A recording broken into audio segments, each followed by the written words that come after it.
My name is Natalie, I'm 31 years old and currently a senior manager at a tech company in Seattle. My job demands absolute focus and a strong will, something I've been honing for over 10 years since graduating from college. I wasn't born into a wealthy family, but I grew up believing that if I wanted respect, I'd have to work twice as hard as everyone else. I spent sleepless nights studying in a tiny rental room just to win a full scholarship.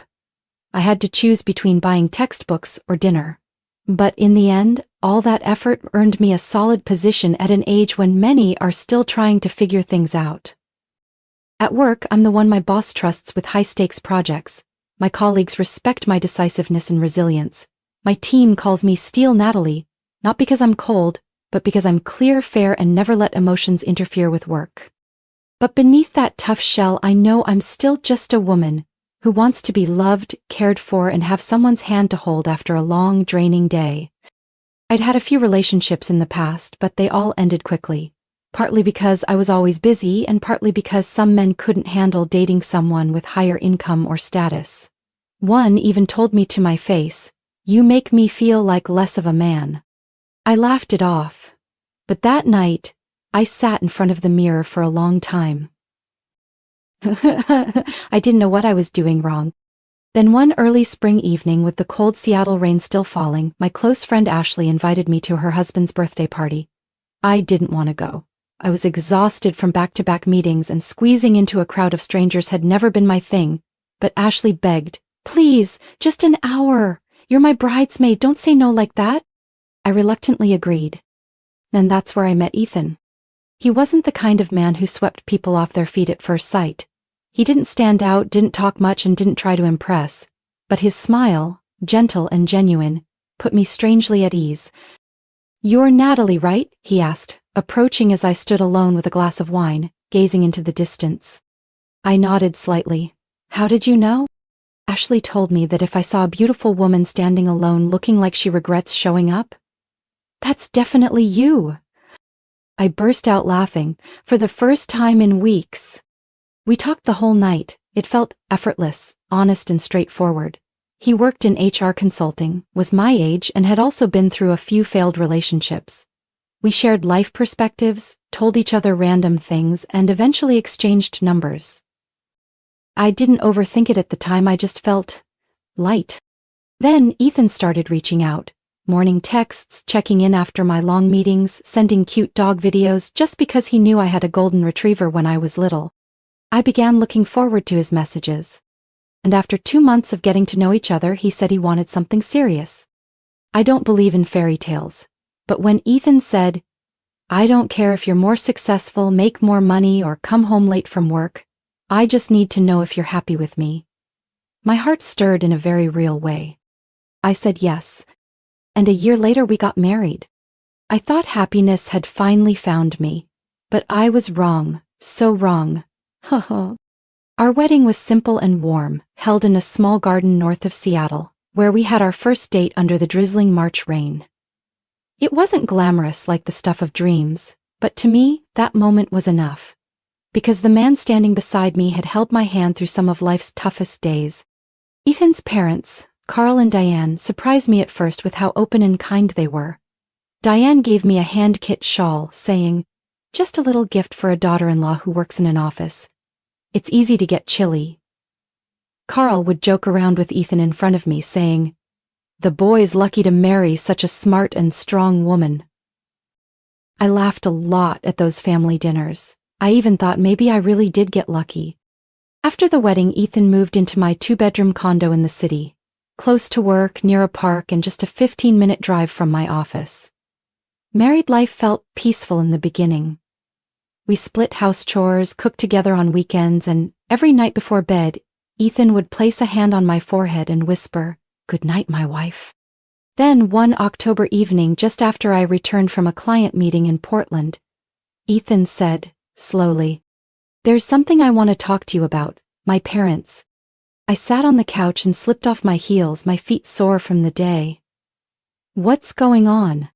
"My parents' health hasn't been great. Dad has high blood pressure and Mom's getting forgetful. I'm really worried."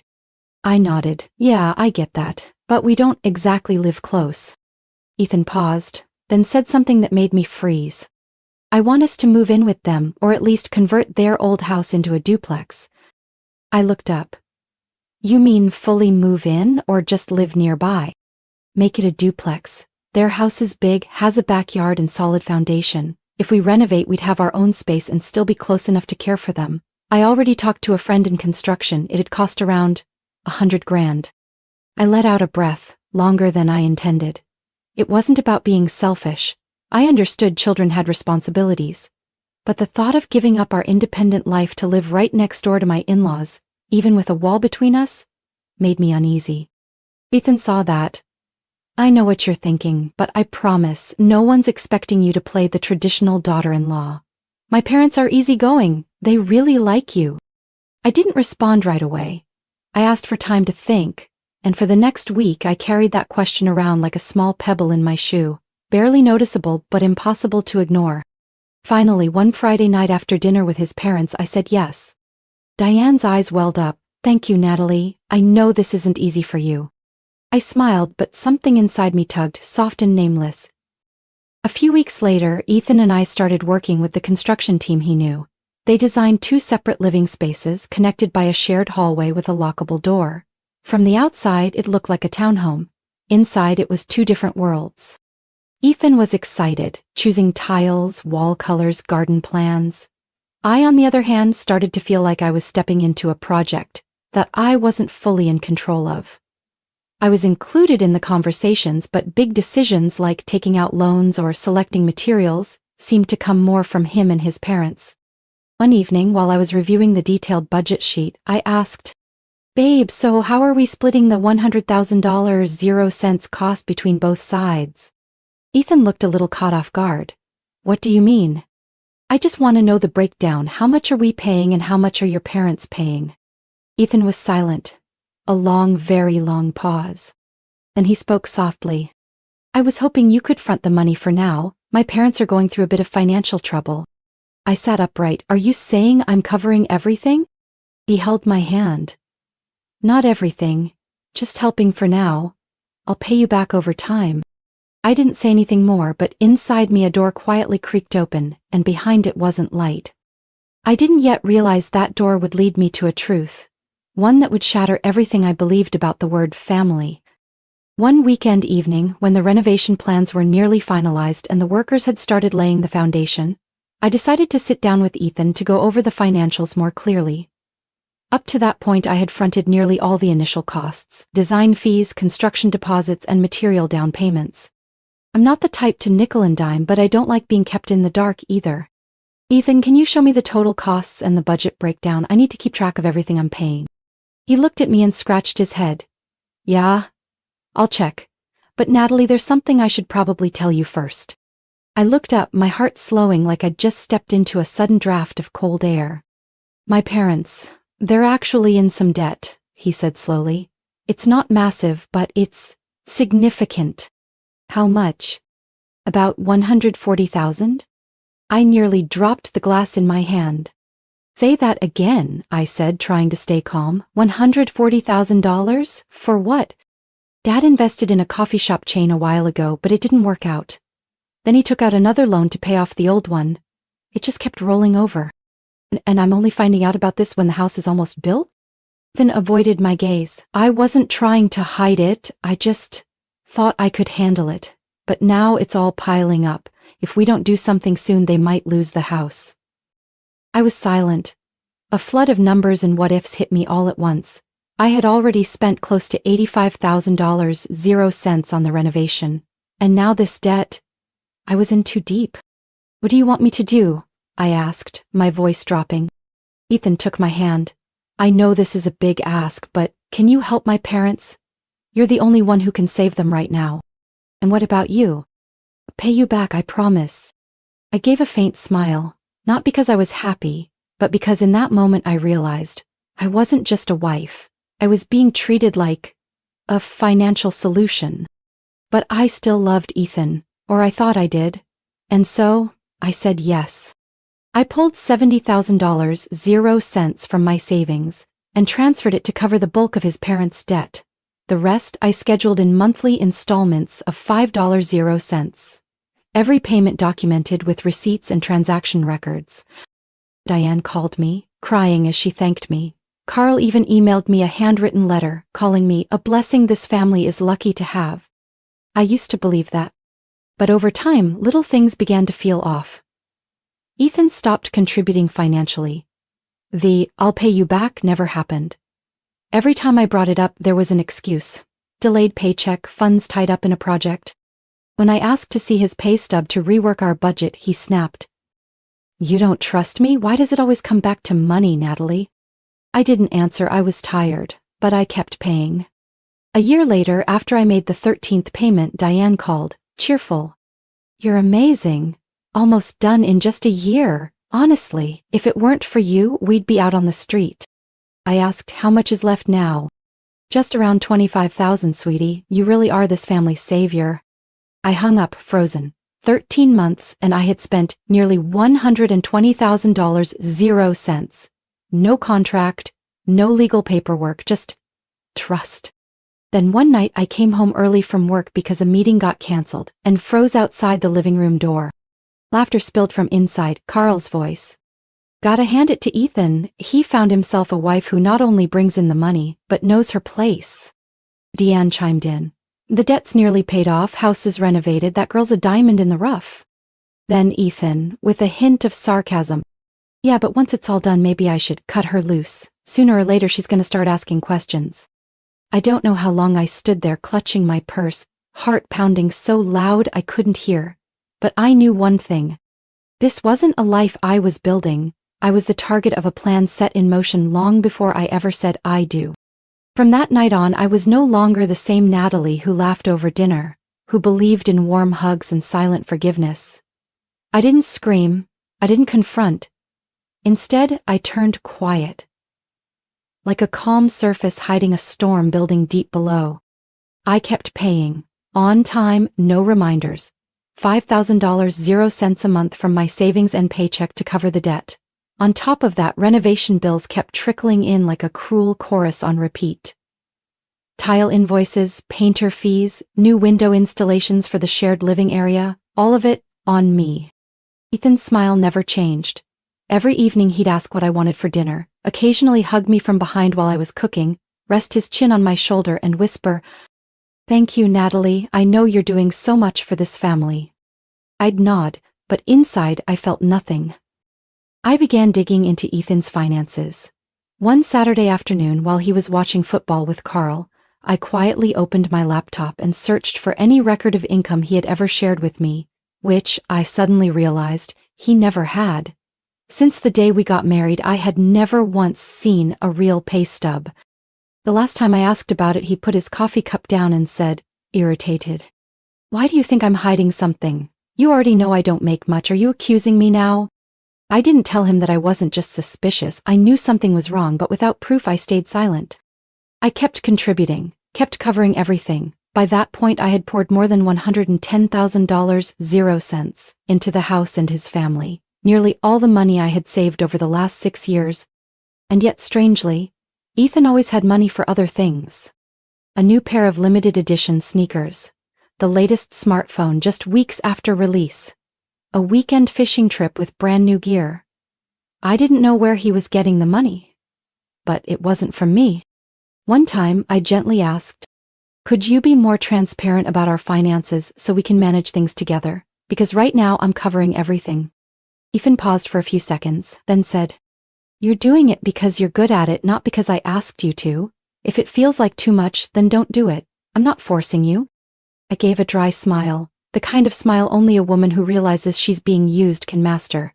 Not loud, not angry, just the smile of someone who's no longer naive. I didn't ask again after that. I also stopped sharing account numbers or balances, but I started documenting. Every debt payment, every material invoice, every bank transfer, every message Ethan sent asking me to help. Just one more time. I didn't know what I'd use it all for, but I knew one day I would. My in-laws still acted like they adored me, still called me the little angel of the family, still brought me their homemade apple pie on weekends as if I wasn't the one single-handedly carrying the debt they created. They didn't know I had overheard that conversation that night. They didn't know their words from "she earns money like water" to "once the house is done it'll be easy to cut her loose" echoed in my head every time I opened my wallet. Ethan still thought I believed in him, and I let him think so. Because I'd learned, a strong woman doesn't need to scream to prove her power. Sometimes silence is the foundation of a perfectly calculated counterstrike. I didn't know exactly when this would end, but I knew one thing. The next time I spent money, it wouldn't be to pay off debt. It would be to buy back my freedom. One rainy Wednesday afternoon, typical Seattle weather, I got out of a sudden meeting with Korean partners and headed home 3 hours earlier than expected. I thought I'd swing by my favorite bakery for some chestnut cookies, then head home and cook dinner for Ethan, something I hadn't done in a while because of work. As I turned into our street, I noticed Carl's silver SUV already parked in the garage. Odd, since it wasn't Sunday. They usually only visited on Sundays. I quietly opened the door, leaving the hallway light off. Raindrops dripped from my hair, but I didn't notice. Laughter and voices floated in from the living room. "That girl really is a goldmine, Ethan." Diane's voice rang out, sharp like shattered glass. "Remember the first time I met Natalie? I couldn't believe she was the kind of woman who'd be so easy to reel in." Carl chuckled. Then Ethan chimed in, "It's simple. Just act like you care, say a few sweet things. Women like her, tough on the outside but always craving love deep down, am I right?" "Totally," a woman's unfamiliar voice added. "I'm still shocked she bought into it so easily. This house is practically hers now, most of the debt's paid. Just stretch it out a few more months and done." I froze. The air thickened, like someone had filled every crack with glue. I didn't know how long I stood there, just that my hand was gripping my bag so tight my knuckles went white. Then I did the first thing that came to mind. I turned around and walked out as if I'd never come home. That night I texted Ethan saying I had to stay at a hotel due to visiting international clients. He replied with one line, "Stay safe, love you." I stared at the message, didn't reply. Inside everything shattered, but from those shards I began piecing together a plan. I didn't cry, didn't rage, didn't explode like some drama scene. I hit record. The next time I came home, I brought a tiny recorder tucked into my coat pocket. I acted tired, buried in work, as if I didn't notice that night's dinner included a new woman, introduced as a business associate. I smiled, poured wine, made small talk, but inside I was capturing every glance, every fake smile. I also quietly compiled a complete breakdown of our financial history, every dollar I had spent over 2 years of marriage, renovation, debt payments, living expenses, all of it logged in a confidential file. I sent a copy to my attorney with a note, "Do nothing, just keep this." Then I began the process of transferring the house into my name. Initially, for the sake of transparency, I had suggested we be co-owners, but now I had someone handle the transfer of Ethan's share to me under the pretense of property tax optimization. He signed without a second thought. And then, a week later, I pretended to be the old Natalie again, the tired wife, still cooking, still asking about his day, still loving.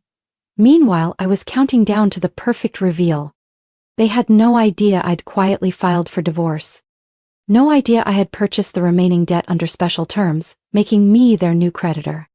No idea that the soft-hearted girl they planned to discard now held every card. And when the time came to expose the truth, I wouldn't yell. I'd simply open the door and invite them out of my life, one by one. Not with bitterness, but with proof born from their own lies. I used to think I was a rational woman. Smart, grounded, immune to emotional damage. But when your heart is manipulated so subtly, you learn. The deepest wounds aren't caused by blunt force. They come from small cuts, repeated quietly, every single day. I kept playing my role, the devoted wife, the ideal daughter-in-law. I kept smiling when Ethan hugged me from behind, kept nodding when my mother-in-law called me the family's pride. I even increased the monthly payments to pay off their debt faster, just so they'd believe I still trusted them. They didn't realize those were the last dollars I would ever give them, not out of love, but out of contempt, carefully wrapped in calm. In the 18th month of my steady payments, I called the bank holding most of Carl and Diane's debt. As the original guarantor, I offered to settle the remaining balance in one lump sum, in exchange for full assignment of the debt to my name.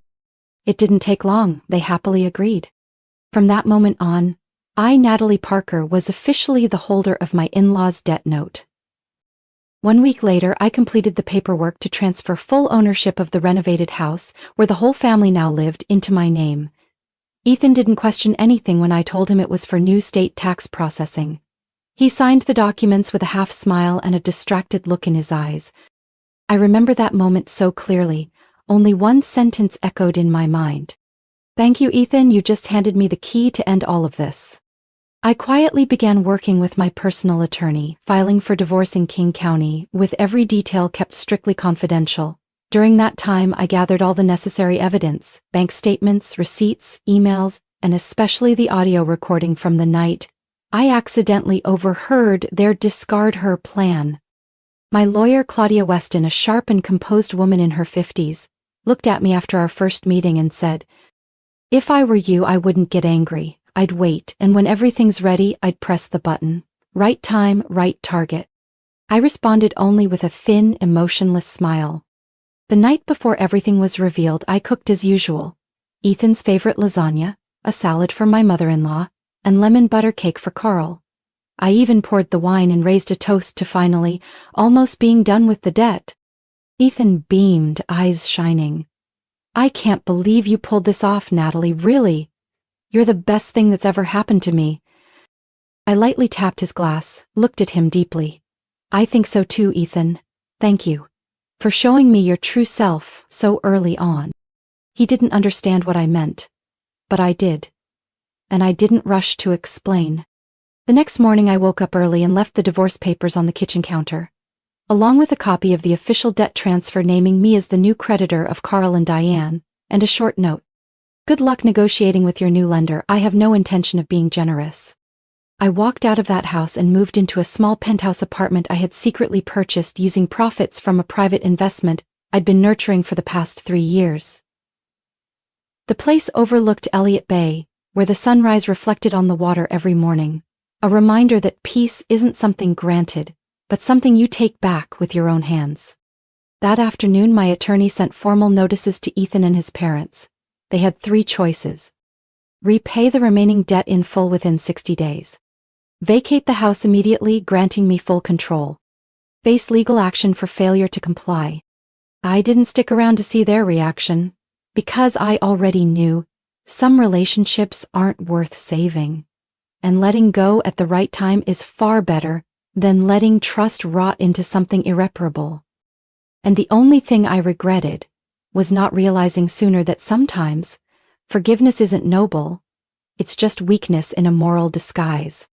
I thought I'd made the clean break, that I had the upper hand when I left the divorce papers and walked away from that house in silence. But I forgot one thing. People who survive off others will always fight back in the ugliest ways when they feel threatened. Just 3 days after the divorce paperwork was submitted, Ethan texted, asking to meet and talk things out. I declined. I told him all communication should go through legal channels. He didn't reply. I thought that was the end of it. But that Saturday morning, as I was getting ready for an investment seminar downtown, I got a call from my property manager, Mr. Wallace. His voice was urgent. "Natalie, I'm sorry to bother you this early. Someone just changed the locks at the Lakeview property and claimed you no longer own it. I just got a call saying a woman has moved in with Ethan." I froze. Without waiting another second, I drove straight to the old house, the house I renovated with my own money, hand-picked every tile and chandelier. The gate had a new lock, but I had a spare key from the original set, and I had already filed the ownership transfer documents with every local authority the moment they were finalized. I rang the bell. The one who opened the door was Ethan, wearing the white dress shirt I gave him for his birthday 2 years ago, but this time, he didn't greet me barefoot at the door like he used to. He stood in the doorway calm and steady. "Natalie, I think it's better if you go back to your new apartment. This isn't your house anymore." I looked at him and said nothing. Behind him I saw a young woman with loosely curled blonde hair walk out of the kitchen holding a glass of orange juice. She smiled like I was some uninvited guest. "That's my new girlfriend," Ethan said, like he was announcing a new pair of shoes. I stayed silent. "Oh, and one more thing," he added. "My parents think you could still live here if you agree to a few conditions." I raised an eyebrow. "Conditions?" Yeah, you can stay here, but you'll need to pay rent, and, since the house is more crowded now, it'd be great if you could handle cleaning, laundry, and cooking. I laughed. A long, unrestrained laugh. Ethan took a half step back, probably caught off guard. You're telling me I have to pay rent and do chores in a house that's legally mine? Ethan shrugged. Well, you kind of moved out, I just rearranged things a little. I pulled my phone from my pocket and quickly dialed a familiar number. Hi Claudia, it's me, I said when the line connected. Get ready to file for trespassing, unlawful occupancy, and violation of property ownership. Yes, the entire ex-in-law family starting today. I looked Ethan dead in the eyes. No softness left. You have 3 hours to pack up and leave my house, with your girlfriend and your parents. If not, the police will be here before lunch. His face went pale. You can't do this. Natalie, we were married. Were, I emphasized, and you ended that. I'm sorry. But didn't you say you still loved me? You once told me. I've said a lot of things, I cut in. But I never said I was stupid. I turned and walked toward the gate, feeling lighter than I had in 2 years, as if I had just set down 100-pound weight. Ethan didn't follow me. He knew it was over. And I knew this wasn't revenge. This was justice. And in a world where women like me are labeled too strong to be loved, this wasn't just a statement to Ethan, but to everyone who ever thought independence was there to be exploited. 3 days after that confrontation at the old house, my lawyer personally sent a formal demand letter to Ethan and his family, clearly stating 3 points. The Lakeview property was legally under my name, fully registered with King County's property records. They were unlawfully occupying it, and if they did not vacate within 7 days, I would file a civil suit for eviction. The remaining debt, over $60,000, hadn't been paid off, only deferred due to bank negotiations. From this point forward, Carl and Diane were fully liable, as they were the original borrowers. Claudia attached all necessary documentation, bank statements, financial guarantees, the debt transfer contract, and supporting evidence. Every detail was covered. That afternoon, Ethan called me 5 times. I didn't answer. He texted. I know you're angry, but we can work this out without turning it into a war. I replied with just one line.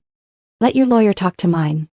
I also proceeded to file a civil suit against Ethan and his girlfriend, the blonde woman I saw in my kitchen that day, for adultery and breach of marital ethics. In Washington, while adultery doesn't directly affect divorce rulings, if there's financial harm and evidence, the guilty party can still be held accountable under civil law, alimony included. I had everything, recordings, photos, texts, and even a statement from a delivery worker who had seen her coming and going while I was away. Claudia filed a compensation claim for $75,000, including emotional distress, personal property damages, and legal expenses. But it didn't stop there. I also filed to recover the $60,000 I had fronted during the renovation and debt repayments, complete with transfer receipts and a handwritten IOU Ethan had begged me to sign when he first asked for help. They were cornered. What used to be a loosely held facade had now become a complete picture, one painted in betrayal and covered in fake smiles. Ethan finally showed up at the first mediation. Gone was his smug confidence. He looked exhausted, face drawn and tense. He looked at me and quietly said, I know I messed up, but Natalie, if you push this, I'll lose everything. I replied coolly. You bet everything the moment you betrayed me. Losing it wasn't my doing, it was yours. His girlfriend didn't show up for the hearing, but through her lawyer she sent a settlement offer, willing to pay part of the damages if her name remained confidential in court. I accepted, not because I forgave her, but because I knew the sharpest blow doesn't come from shouting, it comes in silence. And I wasn't done playing my endgame. As for my ex-in-laws, after receiving the demand letter, they called me in tears, pleading, painting themselves as victims. Carl choked out, Natalie, you were once our daughter-in-law. Do you really want to destroy this family? I cut him off, my voice steady. I'm not destroying anything. Your family just assumed I didn't know how to fight back. Now I'm simply taking what's rightfully mine. They fell silent. I knew with people like them, those who never admit fault, loss is the only lesson that ever sticks. But I wasn't waiting for them to change. I didn't need them to. My life had already moved to a new chapter, one where I held the wheel, and no one could grab it from me again. Ethan and everyone on his side had become nothing more than side characters in a story I had already cleared from my shelves. I never thought I'd one day sign papers to sell the house that was once my home, the place I poured so much time, money, and emotion into. But I finally understood. No matter how beautiful a house may be, it's just four walls if all it holds is lies and manipulation. The Lakeview property was reappraised after renovations, and with the real estate market booming, I received an offer just 1 month after listing. A young couple offered $200,000, 0 cents, exactly what I'd hoped for. They loved the dual-space layout, especially the kitchen I had redesigned from scratch. After deducting all the renovation and personal investment costs, I walked away with a net profit of over $40,000, 0 cents. Not a huge amount considering the time and pain it cost me, but more than enough to mark a fresh start, one free from old memories. During divorce mediation, the court approved my claim for alimony compensation. Ethan was ordered to pay $35,000, 0 cents over 12 months. The girlfriend, despite trying to downplay her role, had to pay $15, 0 cents to avoid being publicly named in court. Carl's family, facing legal pressure, repaid the $60,000, 0 cents I had fronted, not out of goodwill, but to avoid being sued for breach of signed financial agreements. All in all, I recovered over $150,000, 0 cents, between the house sale and settlements, but the most valuable thing I gained wasn't in dollars. After the storm, I started taking investing seriously. I used to think saving was enough. Now I know. Modern women need more than just stable income. We need sharp financial minds. I enrolled in a personal wealth management course, hired an independent advisor, and learned to read markets not with emotion, but with data. Slowly, the pain lost its grip on me. I realized I could shape a better future. On my own. Without a crutch. Without needing love to feel whole. One autumn afternoon, I stood on the balcony of my new apartment, overlooking the Seattle waterfront, the sunset spilling golden honey across the sky, and it hit me. I was living the life the old Natalie once dreamed of, but never believed she deserved. I no longer kept in touch with Ethan. I didn't care whether he and that woman were still together. That wasn't my story anymore. I had closed that book, not torn it up, not denied it, but left it exactly where it belonged, the past. My parents, who once didn't understand why I chose someone like Ethan, are now closer to me than ever. They never said you were right, but the look in my mother's eyes when she visited my new place said enough.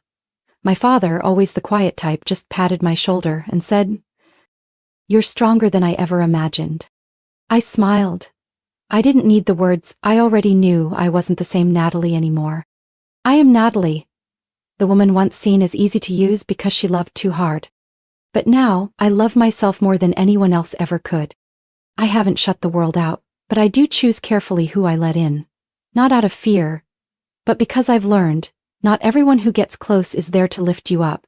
Some are just there to take what they can. And if you ask me whether I regret loving Ethan, I'll say no. Because without him, I wouldn't have learned where my limits are.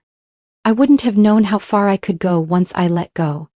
And most importantly, I would never have discovered that sometimes the thing we most need to let go of is the very thing we once thought we couldn't live without. But I've lived. And I'm living better than ever. Natalie's story is powerful proof that love doesn't always return loyalty, but learning to love wisely, and especially to love yourself, is what matters most. After the pain, she not only reclaimed justice but emerged smarter, stronger, and more grounded. She refused to let heartbreak define her and instead used it to build a life she finally deserves. A reminder for all of us, letting go at the right moment is the first step to true freedom. What do you think of Natalie's journey? Did she make the right choice by standing up for her worth? Share your thoughts in the comments, and don't forget to follow the channel for more heartfelt family stories.